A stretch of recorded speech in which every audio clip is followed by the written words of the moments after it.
So does size matter?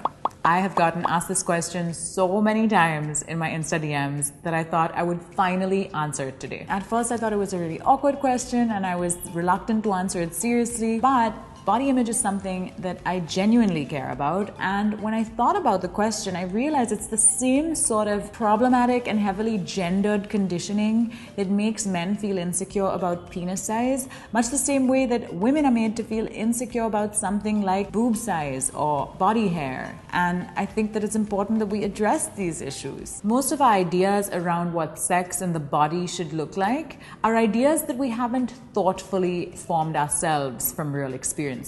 They're often quite stupid and inaccurate ideas that we've just been fed by sources like mainstream porn or just the mainstream media and pop culture. And one such idea that we're definitely fed and that most people, both male and female, bring into their first sexual experiences is this idea that big dicks are masculine and desirable, while small dicks are embarrassing or funny. So of course, penis size can be a huge source of body insecurity for men. In fact, studies suggest that most men think that their penises are smaller than they actually are because of all this hype and anxiety around penis size. Contrary to what most people assume, the average penis is only around 5 inches long when erect. So your penis probably isn't as small as you fear it is. Also, it's worth keeping in mind that the vagina is only 3 to 5 inches long on average as well. The idea that bigger is better is in fact something of a misconception because a massive dick can actually be pretty painful during sex. Plus, while penetration can feel good,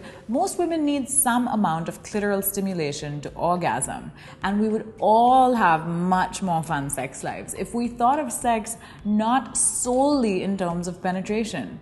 There's so much you can do to please your partner that has nothing at all to do with your penis size. And that brings me to my main point, which is that stuff like skill level and confidence and respect and enthusiasm can have a much greater impact on the quality of a sexual experience than the given size of any particular body part, both for men and women. I can safely say that most women would choose a guy with an average penis size who is a generous lover and great at oral sex over a selfish dude with a big dick any day. If you're really concerned about your ability to please your partner, another fun way to spice things up in the bedroom is to add a toy to the mix. A really high quality dual action vibrator can take a woman's pleasure to a whole other level. It's so sad that men and women, all of us, are just constantly encouraged to see conventional hotness as the ultimate achievement, and as a result, we're constantly seeing ourselves and our own bodies as unworthy and flawed instead of learning to love and appreciate and value our bodies as they are. And so that's why I wanted to make this video, because I think while we